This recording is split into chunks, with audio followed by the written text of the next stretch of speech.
Apat na bola para kay Anthony. At nasa bungad na pareho po ang parang last ball 8 na to. Nasa bungad pareho ang 9 at 10. Yun na nga, pinatras. May talbog, pwede rin pwedeng patrasin. Pwedeng ibabaw. Ano kaya gagawin ni Anthony dito?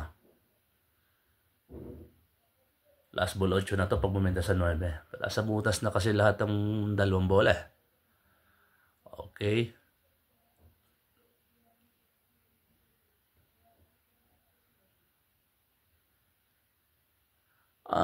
Sinurbol na lang niya para sa dulo na rin inulog. Hindi na niya sinide.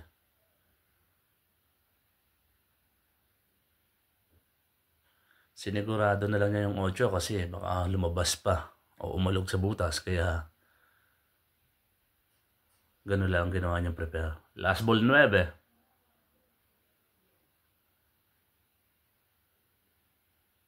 Yun na nga ang sinasabi. Yun na ang sinasabi doon.